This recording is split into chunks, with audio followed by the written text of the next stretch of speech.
We're talking about a program which has got a new name, Tuli. Now it's called the Reflective Mindfulness Practitioner, from action to embodiment. And really this was a program that was developed in 2015 with my colleague Uliana. She completed a master's program where we evaluated whether it was possible to support mindfulness teachers from all different kinds of backgrounds to enable them to increase their embodiment of mindfulness. And we recognize that, of course, it's lovely if we can all be in the same room together and we have that opportunity to kind of connect personally and face to face. But that's not always possible for everybody. And I think it also means that we don't necessarily tap into some of the really great diversity that's possible to explore when we're able to have conversations and interactions with professionals from different sectors who are delivering mindfulness to different groups and in different ways, and also within different cultures. And that includes cultures, those who are from a different country and kind of grew up in a different culture, but also different professional cultures. So this may be depending on our training background and whether we're a psychologist or a physiotherapist or what our kind of main training is. And so this really is sort of the bigger picture for me. How can we support each other to kind of take some risks and do some great innovation work in the mindfulness sector, but how can we do it thoughtfully and in a way that's kind of linked to some strong theory, evidence, base, and practice? So just to say, this is a project that comes out of the Mindfulness Center of Excellence, and really excellence is not this magical place where we're all kind of brilliant, amazing mindfulness teachers. Excellence is really the commitment to learn, continual learning, to learn from mistakes, to kind of try things out and then really have a commitment to understand what works, what doesn't. And I'll be running it in collaboration with the Aleph Trust. These are some partners who are sharing a really great learning platform. Tuli used it in the last training, which is where we can also share discussions on forums, and we can also, I can put some resources and download files and slides and things like that. So we use Zoom just for this kind of welcome webinar, but then we're going to be working with the Aleph Trust and using their platform for the actual delivery. And body and mind training, this is really some of the theoretical piece that then underpins the way that we're going to be working together online. And I'll say a bit more about that as we keep going. So we did a bit of a mini transitional pause there. And again, it might be helpful for you to bear in mind, you know, well, what is it actually that I need as a mindfulness teacher at this moment? Whether I'm entering into kind of academic studies or a research evaluation of mindfulness, perhaps exploring a new group where I'm trying to teach mindfulness maybe to kids or to students or to corporate.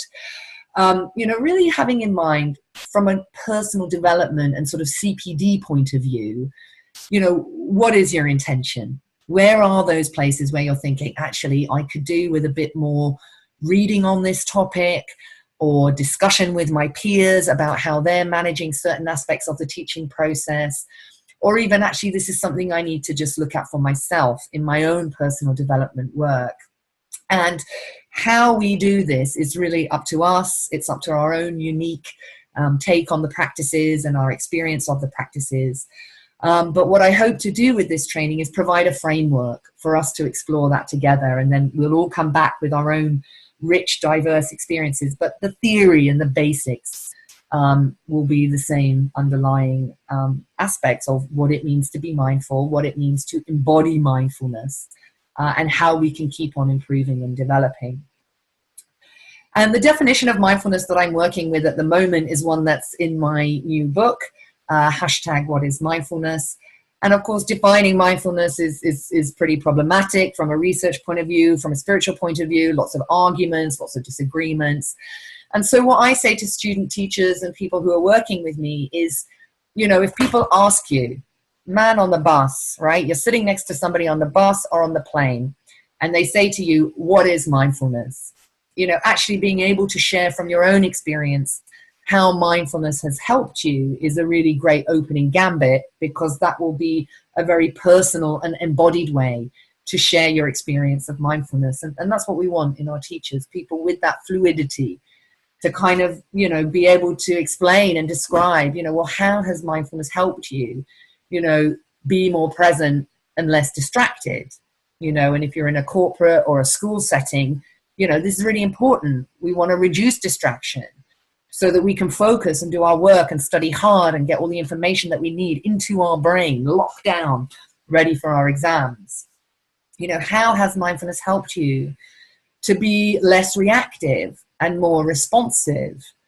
And again, often this comes out in relationships where we can say things like, well, you know, actually I was reacting, but I didn't, you know, snap at my friend, or I didn't kind of shout at my colleague. And it actually meant that even within the reaction, something more positive and helpful came out of a discussion that we had about the reaction, rather than getting caught up in the reaction. Or it may be that your mindfulness story and your mindfulness journey as a teacher has been more about just learning, you know, even what it means to be compassionate and kind to ourselves. And we know that this capacity to develop self-care and self-compassion lies at the heart of the changes, particularly in the clinical groups that we see in people with depression. It's also relevant when we're looking at healthcare workers and their perception of stress in the workplace. You know, so how do we embody that? How do we embody this orientation of mind to a gentle way of being, whether it's a more gentle way of treating our bodies and caring for our bodies? I just realized there I'm kind of sitting down a little bit, so I've kind of adjusted my posture, sort of aware of how using the technology is inviting me to close down, and actually this is kind of for my body, you know, few shoulder rolls backwards and kind of sitting up, but also leading on to the more subtle, the more nuanced places of gentleness and kindness, which is, can I be kind when I meet the parts of myself that I don't like and that I'm kind of trying to work on or trying to reshape a little bit? And, you know, how are we doing that as mindfulness professionals? And our understanding of how we're doing that and the challenges of how to do that is really going to inform what and how we share this very important aspect of the work with our students. You know, and this isn't just running around being kind to everybody and giving out sweets and cups of coffee. You know, it's really a kind of deeper orientation of mind towards, how can I be okay even when things are not, and have kind of the courage and the attentional capacity to work through difficult scenarios. And, you know, recognizing that our students and ourselves as teachers, we come into this work with our own unique patterning. And I put these little arrows here on the left-hand side because a quick heuristic that I'm using is, you know, actually, how distracted am I? How reactive am I? And how judgmental am I? And having a sense of where we lie on those three domains will inform us, perhaps, the best route to mindfulness. And I talk about this a lot in the book, you know, preparing for mindfulness, even the selection of a mindfulness course versus an app versus a therapist versus read a book. You know, if you're scoring kind of highly on all of those three elements, then the chances are just sitting down and doing an app is going to be quite difficult for you, and may even be aversive and may even really kind of trigger something for you. You know, so actually, how can we be thoughtful and how can we reflect ourselves on where we are in any moment on these three domains? And I'm thinking specifically here about mindfulness teachers, and when do we know when we're not in good shape and we shouldn't be teaching? Yeah, it's a really important question. When do we know that our levels of distraction and maybe reactivity have become personally quite high for whatever reason? You know, life happens to us. Sometimes we're not in a mode of really being able to share with others. And let's talk about that. You know, let's have these conversations and really be open about that. So part of the theoretical framework for this work, it was spurred on, let's say, by this work of Alison Evans and colleagues, a really great group of very senior mindfulness teachers and people involved in the mindfulness community here, clinically and academically. And they showed in their work, they did a survey and showed that 66% of mindfulness teachers are not supervised or engaged in kind of continuing professional development or connected to other teachers. And this really is a safety issue. Yeah, we want to check our practice. It helps to bounce ideas off people. You know, chatting to our peers, very, very helpful. Having a kind of more senior or experienced teacher on board to kind of ask a few more questions also can be really helpful.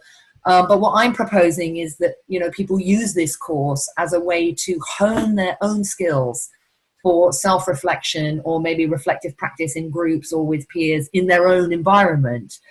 And seeing, you know, whether that can be a helpful way to build people's confidence, to help them keep developing, and ultimately, to provide just the very best mindfulness training that we can offer. And we know that this comes from our own embodiment of mindfulness. So I use this slide here to really indicate, you know, our own personal practice and the way that we weave mindfulness into our day-to-day relationships, day-to-day ways of working, day-to-day engagement with clients.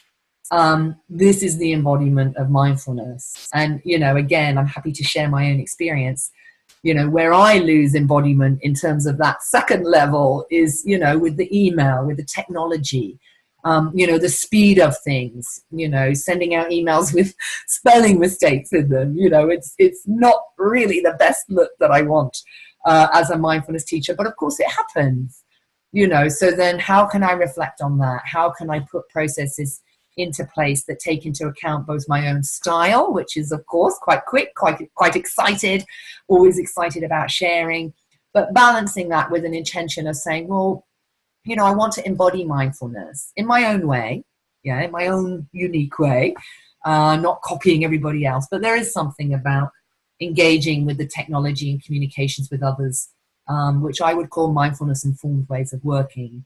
And that's before we even get to teaching mindfulness to other people. So sort of just alerting you to that. But certainly work from Gretmer and colleagues and other colleagues really seems to suggest that in terms of, you know, the things that mindfulness teachers need to be able to do, the embodiment of mindfulness seems to be something that's very, very key. It's quite hard to define because, of course, we're talking about embodiment and sensing the body and some of these more abstract things. But work from the mindfulness teachers community in the UK has showed that this competency, whilst being the hardest to rate, and having the biggest amount of variance between raters who are kind of scoring teachers on this competency domain, scores on this domain seem to have the biggest impact on kind of what comes out the other end of the mindfulness teaching, which is the outcomes for the participants. Majority of the work in the UK, of course, has been done in the National Health Service, looking at clinical groups and samples of people with depression.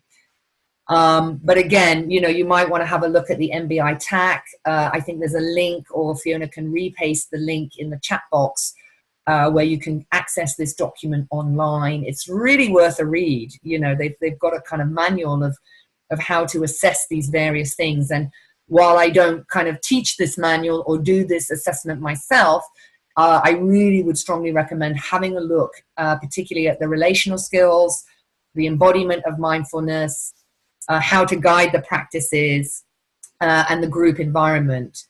That first one is very specific to, are you teaching the curriculum that you're meant to be teaching? So again, if you're working a little bit more innovatively, that may or may not be necessary. But certainly the other things, well worth a look. And I think Fiona's popped that up in the chat box. Thanks for that. So well worth a look. And then the challenge for me, I suppose, was to think about, well, you know, how can we do this if we're not doing it in a kind of classical, you know, one-to-one supervisor-supervisee sort of relationship? You know, what models can we use to make sure that when we're delivering this, we're doing it in a way that's going to have the most impact for you? And I love this book. I've got it kind of right here next to me, Donald Schun, the Reflective Practitioner. And what he does that's great in this book is he looks across disciplines. He does this great piece of diversity work. saying, well, what about therapists? And what about town planners? And what about academics? And what about teachers? And what about in the business setting, entrepreneurs? What does it mean to be a professional? You know, some really interesting discussions that I think, again, the mindfulness community would do well to think about, you know. I've drawn on this model, which is called the Action Reflection Learning Model, as a way to enhance the learning, to help people really make the most out of the time that we spend together and the most out of the time that they've got between the sessions. So the sessions are there to help us kind of hone in on the key points, really bring to mind kind of where we're at, our own sort of evaluation of our experience of that theme or how we're working with it. A little bit about how we can explore that in the body, because that's, of course, really my route to embodiment is through the moving body and action. But it's really this thing, you know, asking powerful questions, you know, designing and developing experiments that we can test out in the real world. Yeah, so if you leave the webinar and then you go into a teaching session, a group, a one-to-one, you know, really having a kind of deliberate experiment in mind so that you can test out and explore your understanding in relation to the different themes. And then bringing that back and sharing. And I think if we can share, you know, with somebody that's tested this out in education, another person that's tested it out in a corporate one-to-one mindfulness coaching session, another person that's been delivering it, you know, working with psychiatry trainees. You know, imagine the richness when we start sharing our experiences and how we can trigger associations and kind of more thoughtfulness in each other as we go about these experiments. And so some of this I proposed in an article that I wrote with my colleague Tiago.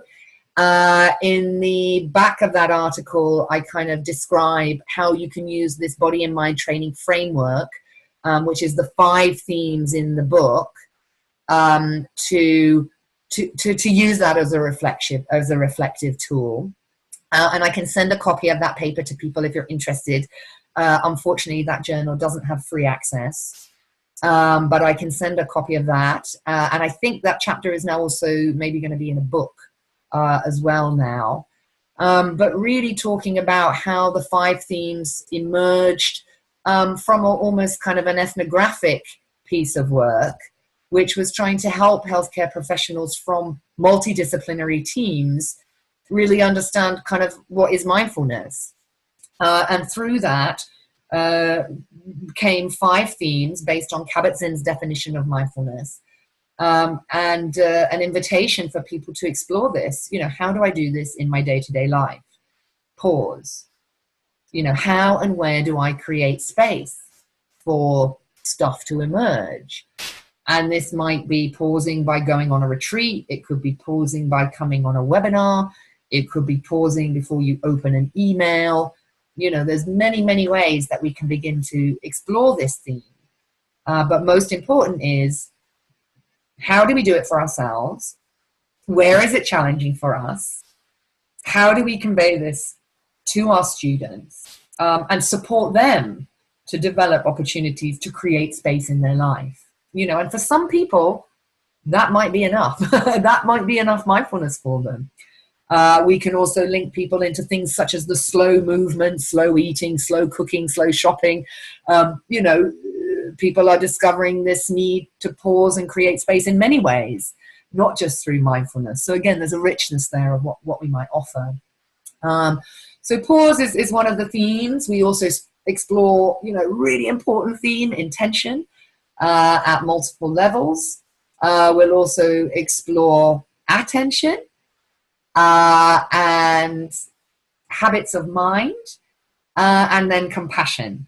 So again, I've got distracted by that. I think Fiona's sharing a few things, so we can check in with that at the end. So again, those of you that have done some training with me already, you kind of maybe know my style a little bit, teaching some of these things through movement, through neuroscience, through discussion. And what's distinct about this training is it's in relation to your own personal practice and how and what you're teaching. Yeah, you don't have to teach body and mind things. You can be teaching your own things, but how are these really basics of mindfulness being taught in what you're delivering. And this is what we ask you to kind of explore and then kind of come back and share with us.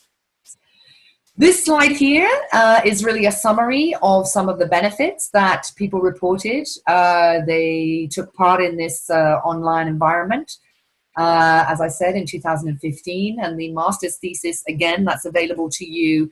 I think the abstract is online on the Mindfulness Center of Excellence page, where we talk about the Reflective Practitioner program. But these were really the 4 things that came out. So even though it is a little bit kind of tricky sometimes getting the technology up and running, it is worthwhile, because once you've done it a few times, it does get easier, trust me.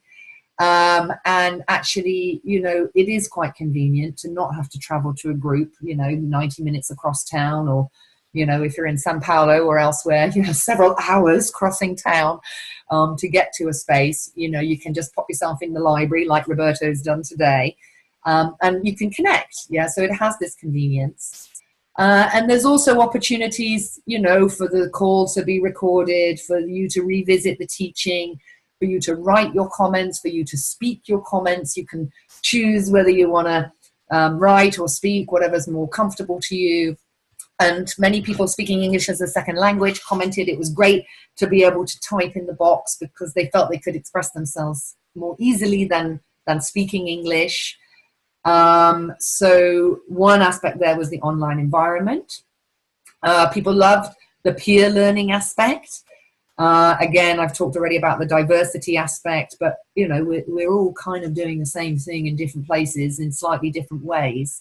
And let's share best practice. Let's particularly share, the times when we mucked it up, or we didn't get it right, or it was a big disaster, or we tried something new and it's like, oh, I tried this thing and like everybody just sat looking at me and nobody said anything in the group. I want to reflect on that a bit. What was happening there? For those that are maybe in places where they're the only mindfulness teacher, and we met some of these in Brazil, single people that were, working alone, just the only mindfulness teacher in their city. It's a great feeling, actually, to know that we're not alone with the challenges of this work. And then, things that, of course, we're interested in: professional growth, which included a sense of feeling that, okay, I'm walking the walk now, I'm walking the talk, I'm really taking time to check in on myself with that.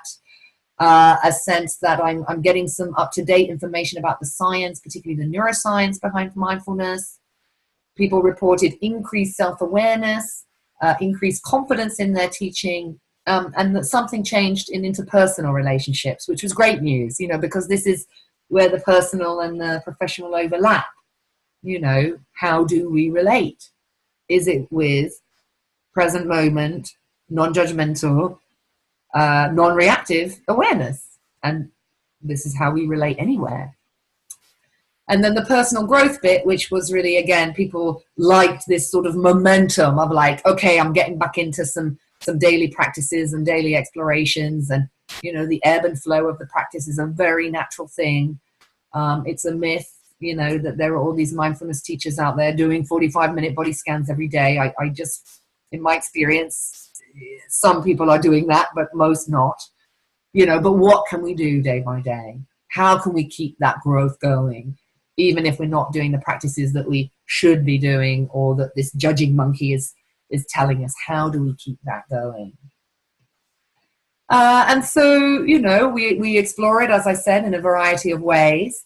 But the richness of it really comes from these last 2, action, reflection, learning, and the peer sharing and learning. And this is facilitated through the online platform. And we meet together, we'll do mindful movement just to give ourselves just a lovely moment of being gentle with the body as we come into the learning environment. We know also that moving the body before we start to learn really helps to accelerate the learning and gets us in this different kind of a learning mode.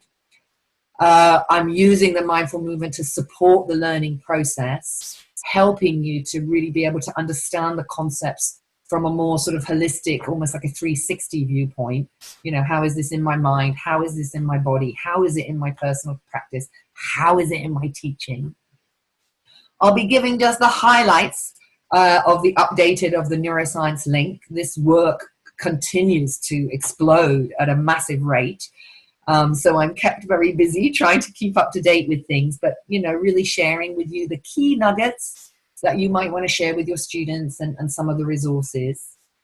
The theoretical links, very important. Why are we doing these things? Why is it important? Why is it related to mindfulness? How do I need to kind of really get my head around this? And then, you know, having fun sharing with one another, having fun, some humility, some willingness to kind of share our mistakes and help other people to learn from them. And we will do this over a period of 6 weeks together. We're still working out the timing. We'll do a bit of a doodle poll for the final people that are coming on board to check whether a kind of UK lunchtime or UK evening slot fits with people's timetables the best. The challenge of working with diverse groups online is that everybody's on different time scales and time frames, but we do our best to accommodate and find time for everybody. So I will pause there and stop the recording so that can kind of be doing its thing in the background, and then open up to hear from